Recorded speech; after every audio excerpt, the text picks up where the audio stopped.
I never imagined I'd be packing up my office at Andover Tech on a gray Thursday morning in Seattle, staring down at a cardboard box filled with the last 4 years of my life. The sleek corner suite I had worked my way into, with missed holidays, sleepless product launches, and boardroom battles, now felt hollow, as if it belonged to someone else entirely. "You've got 30 minutes, Clara," said Benjamin Andover from the doorway, his umbrella dripping onto the polished floors. His tone was detached, almost smug, as he straightened his designer coat. "Danielle will be stepping in as VP of Strategy immediately." Danielle, my cousin. The same Danielle who didn't even finish college, who bounced between passion projects until 2 months ago when she suddenly decided tech was fun. She'd walked in with a title and a corner desk, thanks to cozy ties with Ben's wife. I gently placed my awards into the box. Team Leader of the Year, Best Performing Division, and the plaque marking our $20.00 M Series B milestone. Each one a silent witness to the hours, the sacrifices, the grind, tossed aside like they meant nothing. "Oh, and your badge?" Ben added, raising an eyebrow. "Security protocol. We can't take chances." I handed it over without hesitation, the corner of my mouth twitching. What he didn't know, what no one at Andover knew, was that I held the deed to the building through a quiet entity called Marlowe Ventures. A name borrowed from my grandmother. I was their landlord. "Of course," I said smoothly, "though I'd suggest someone look over the lease clause we discussed. Marlowe sent a notice yesterday." Ben waved it off. "Danielle can handle it. She's better with people than you ever were." If only he understood. The clause wasn't about a rent review. It was the trigger, termination within 24 hours for any tenant found violating fair employment clauses, like, say, wrongful dismissal tied to nepotism. As I placed the last item into my box, a photograph of me at 14 standing with my grandmother in front of this building before renovation, I could still hear her voice. One day, they'll learn that power isn't about titles. It's about deeds, and who holds them. By 17, I'd mastered zoning law. At 26, I owned this address. And now they were standing on my ground. By 21, I'd founded Marlowe Ventures using the inheritance my grandmother left me. And by 24, I owned the building that Andover Tech now leased, offering them a competitive rate not because I needed their money, but because I always knew a day like this would come. "One more thing," Ben Andover said as I picked up my box. "The severance package we discussed? The board thought it would be better allocated as part of Danielle's signing bonus." He tilted his head, mock sympathy barely disguising his smugness. "I'm sure you understand. Family first, after all." Family first. I'd heard that phrase so many times it was practically a lullaby. When Danielle needed help paying off her credit cards, my parents drained my college fund. When she totaled her Audi and needed a new one overnight, I was told to be grateful I even had a bus pass.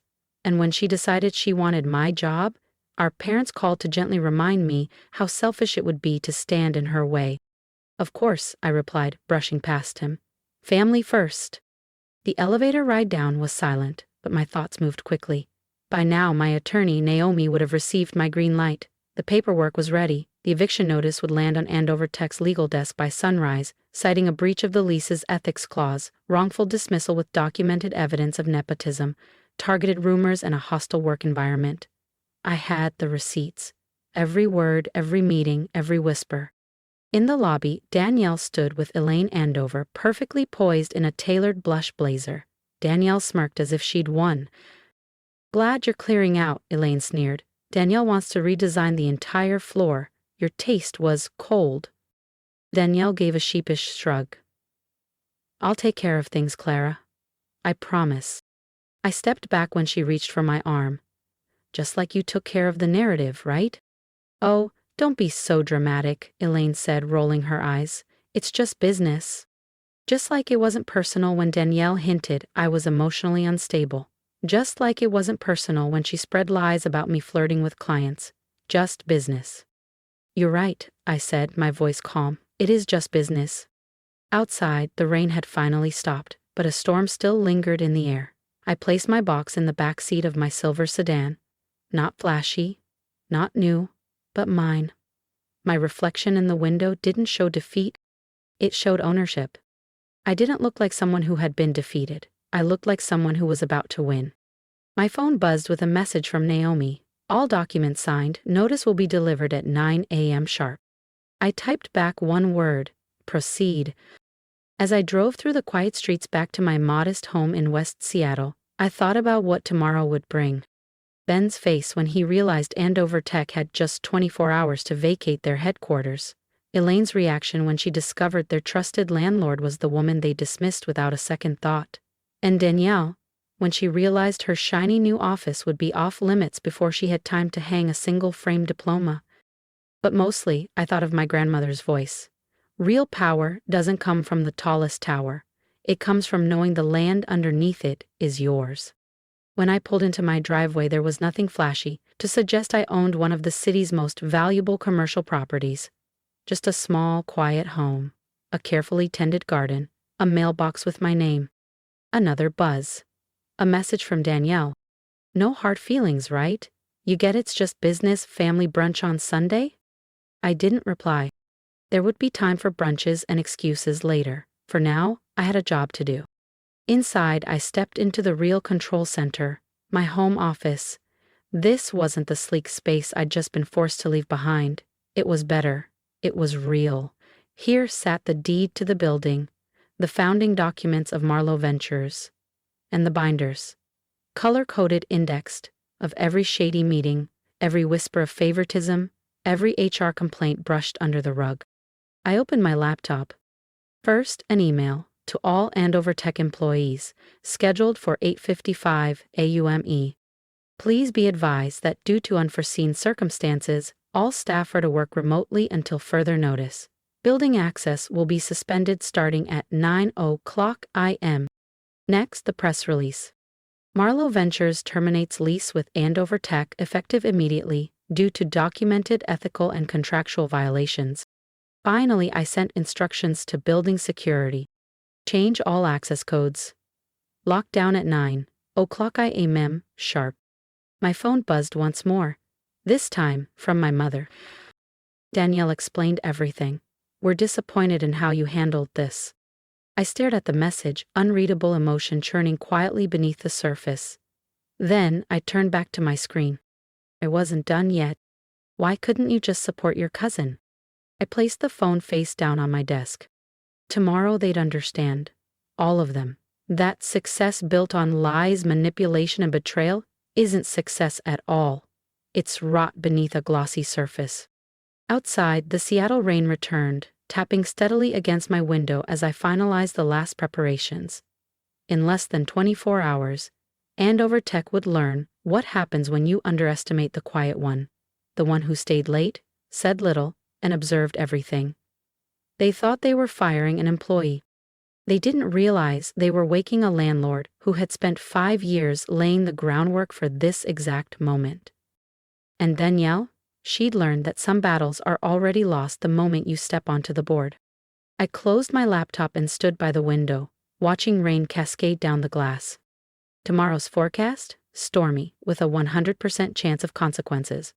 At 8:30 AM sharp, I parked across from the Andover Tech building, coffee in hand, watching it all unfold. Employees poured in, chatting, laughing, unaware that their workplace was minutes away from lockdown. At 8:45, Ben Andover's sleek black Audi rolled in, followed by Danielle's shiny rose gold Tesla. Of course, a coordinated entrance. Her big day. At exactly 9:00 AM, my phone buzzed. A flurry of notifications. Access codes changed. Entrance sealed. Naomi on video. Eviction notice served to a very confused receptionist. From my car, I saw the ripple effect. Employees puzzled at the locked doors, security waving them back, groups forming, phones out. And then the crescendo. Ben stormed out, eviction notice in hand, his face dark with disbelief. He shouted into his phone, barking orders that no longer mattered. My phone rang. Ben, Andover. Straight to voicemail. Then again, Danielle. I watched her pacing near the front doors, lips tight, her designer heels slipping on the wet pavement. I declined. A third time, Elaine Andover, decline. Then came the text from Danielle. What did you do? I stepped out of my car, smoothed my jacket, and walked across the street. Heads turned, murmurs spread. Ben spotted me, eyes narrowing as recognition hit. You, he growled. Eviction notice crumpled in his fist. Marlowe Ventures. It's you. I smiled, voice calm. Good morning, Mr. Andover. I see you've received the notice regarding the lease termination, I said calmly. Ben held up the document, face flushed. This is outrageous. You can't just kick us out. We have rights. Actually, I said, pulling a thick folder from my briefcase, I can. I flipped to a highlighted section. Clause 9, subsection B of your lease agreement. Any breach of ethical corporate governance, including wrongful termination, nepotism, and workplace defamation, constitutes immediate grounds for lease termination. Would you like to review the documentation from my dismissal yesterday? Danielle stepped forward, the confidence draining from her face. This is revenge. You're just bitter I got your job. Took my job? I let out a dry laugh. Danielle, you didn't take anything. You colluded with Elaine to plant rumors about me. You fabricated complaints. You convinced my parents to guilt me into stepping aside. You pocketed my severance. I motioned toward the building behind them. And now? Now you've lost everything. No office, no title, no company address. Elaine elbowed her way through the crowd, her polished calm unraveling. Ben, say something. She can't do this. But Ben was already on his phone, likely with his legal team, and as I watched his expression sink with each word, I knew they were confirming what I already knew. The eviction was airtight, and Marlowe Ventures held every right to enforce it. 24 hours, I announced, my voice carrying over the murmuring crowd.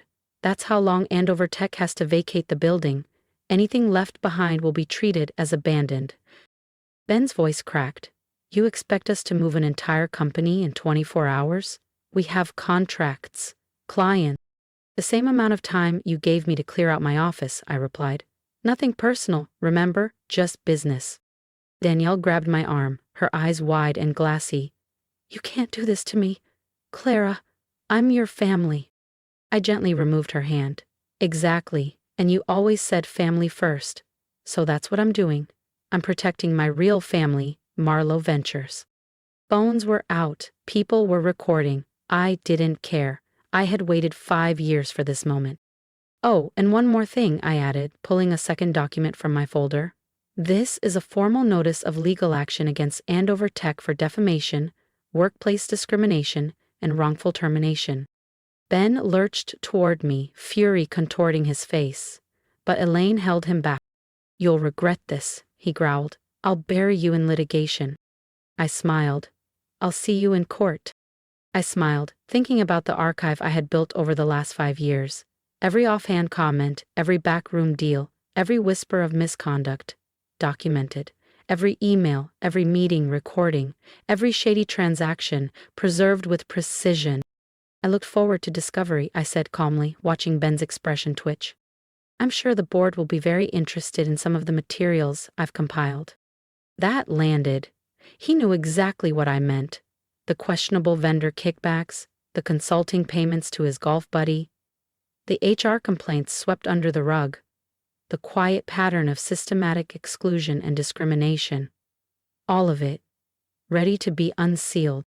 I checked my watch. You've got 23 hours and 45 minutes left. I'd start packing. As I turned to walk away, Danielle called out, voice trembling. What about Sunday brunch? Mom and Dad already made reservations. I paused, then turned slightly. Tell them I won't make it. I'll be busy leasing to a new tenant, one that doesn't treat loyalty like a liability. The next few hours were chaos. Box trucks lined the street. Employees rushed out with monitors and chairs. Executives whispered frantically into phones. I watched the entire spectacle from Naomi's office across the street, where we were already receiving offers from new tenants. By midnight, Andover Tech was mostly cleared out. I returned to what had been my office. Danielle hadn't even taken down my framed vision board or the founder's quote of the month. I stood by the window watching Seattle's skyline glow in the night. My phone buzzed endlessly. From Mom, "How could you betray your cousin like this?" Dad, "We didn't raise you to be vindictive." Danielle, "You've destroyed everything." But one message made me pause and smile. It was from my grandmother, sent from my late grandfather's old number. He would be so proud. "You're the only one who understood what real power looks like." The next morning, headlines exploded. Andover Tech evicted in corporate scandal. Family feud erupts into business blowup. But my favorite? Marlowe Ventures steps into the spotlight, the quiet force behind Seattle's property boom. The article praised our strategic property acquisitions and long-term vision, naming the Andover building as just one piece of a much larger portfolio. A week later, I received a dinner invitation, not from my parents, but from my grandmother. When I arrived, she was already waiting, seated in her favorite chair, a spark in her eyes that said everything without a single word. "Your grandfather kept a journal," my grandmother said, handing me a weathered leather notebook. "He wrote about you often, said you were the only one who truly understood his lessons, about patience and where real power lies." I opened it, instantly recognizing his neat, looping handwriting. My granddaughter asked me today why I invest in old buildings instead of new ones. I told her what my father told me. Real value isn't in what stands above the ground, but in owning the ground itself. She understood. Look how far that girl will go. I blinked, holding back emotion. "Danielle called," my grandmother added, pouring tea. "She's moving, says she can't find work here anymore." I nodded, thinking of the email I'd received earlier that day. A proposal from a leading tech firm to lease the building. Their plan? A startup incubator on the lower floors, offering affordable space and mentorship to first-time founders. "She always said," my grandmother mused, "revenge is a poor man's game. Real success isn't about payback. It's about getting ahead and bringing others with you." I smiled. "It was never about revenge," I said softly. "It was about justice. And now, it's about building something better." That night, as I drove home, I passed the building that had once carried the Andover Tech name. The sign was gone now, just clean glass, waiting for the future. My phone buzzed. A message from Danielle, her first in weeks that wasn't defensive or bitter. "I get it now. What you built, what it took. I'm sorry I tried to take it from you. I never saw how hard you worked." I didn't reply right away. Some truths take time. Some apologies require more than words. But as I pulled into my driveway and stepped out beneath the cloudy Seattle sky, I thought again of my grandfather's words. True power isn't about having the biggest office. It's about owning the ground beneath their feet. And finally, they all understood. If you've made it this far, thank you. This isn't just a story about contracts and office buildings. It's a story about worth, and how sometimes the people closest to you are the ones who overlook it the most. I never set out to destroy anyone. I just stopped letting them destroy me. And if you've ever been dismissed, underestimated, or made to feel like your loyalty was a weakness, I hope my story reminded you that quiet strength is still strength. You don't have to shout to be powerful. You don't need revenge to win. You just need to know your worth and keep building, even when no one's watching. Now, I want to hear from you. Have you ever had to walk away from something or someone to protect your peace? Have you ever been pushed aside only to come back stronger? Share your experience in the comments. Let's talk about it. Because sometimes the most empowering thing we can do is speak the truth and remind others they're not alone. And if this story moved you, consider subscribing, not just to follow more stories like mine, but to stand with those who are quietly reclaiming their power, one bold decision at a time.